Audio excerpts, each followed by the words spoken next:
Today we're at Ringwood Vet Clinic in Victoria talking about how to stop disease spreading from your dog to your kids. Okay, the first thing you need to remember is that dogs carry worms. They're born with them, they're transferred via the mother's placenta, and therefore as puppies they've probably got some in their tummy.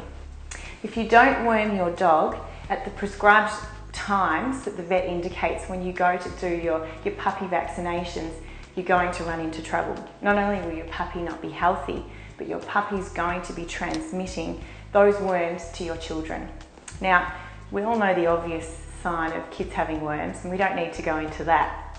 But there are some other more serious problems which can occur if your kids contract worms. One of the nastier diseases, which you may have heard about in the media, is ocular larval migrans, which is basically what happens to a child if they are infected by roundworms.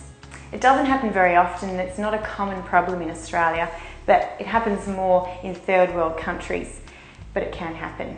And if your dog does have roundworm, which most dogs, if they're not wormed, will have, because let's face it, dogs lick not only arms, but the ground and everything else.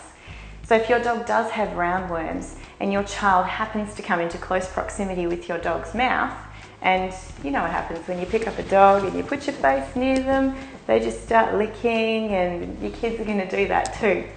So if that happens, the worms are going to be transferred via the feces predominantly, and obviously germs are transferred via the mouth. But if your kid's handling the dog and they're putting their hand around this area, then they're going to pick up worms. If they're playing in the garden or the sandpit, they're going to pick up worms. So what you need to make sure is that your dog's poo doesn't have worm eggs in it. And the way to do that is to simply worm your dog. Now, depending on the product that you're using, you're going to have to do it either every month or every 3 months. So let's talk products. If you use a product, say Advocate, Lola's a bit of a fan there.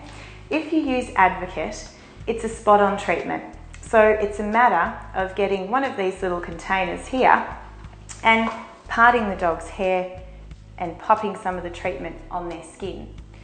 That needs to be done on a monthly basis. And a product like this is really good because it's doing pretty much everything except for tapeworm.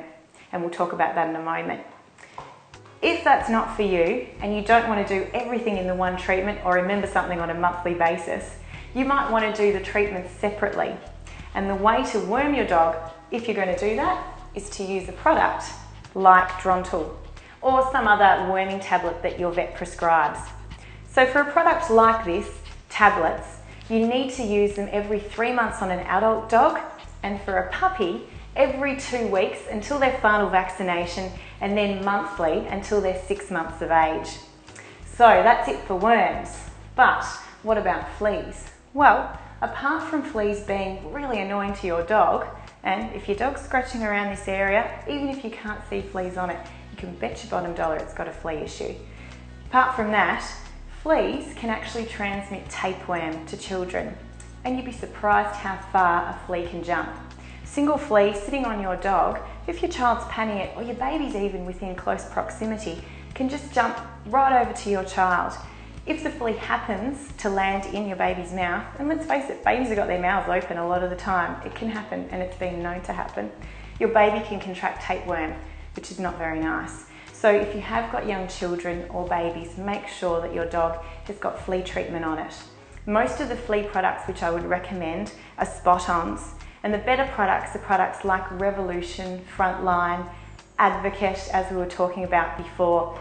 The ones that are in the supermarket are okay, but I'm finding this year that they're just not coping with the huge numbers of fleas that are around. So that's it. Make sure your dog has flea prevention and that they're wormed regularly, and you can expect to have a healthy dog and healthy children.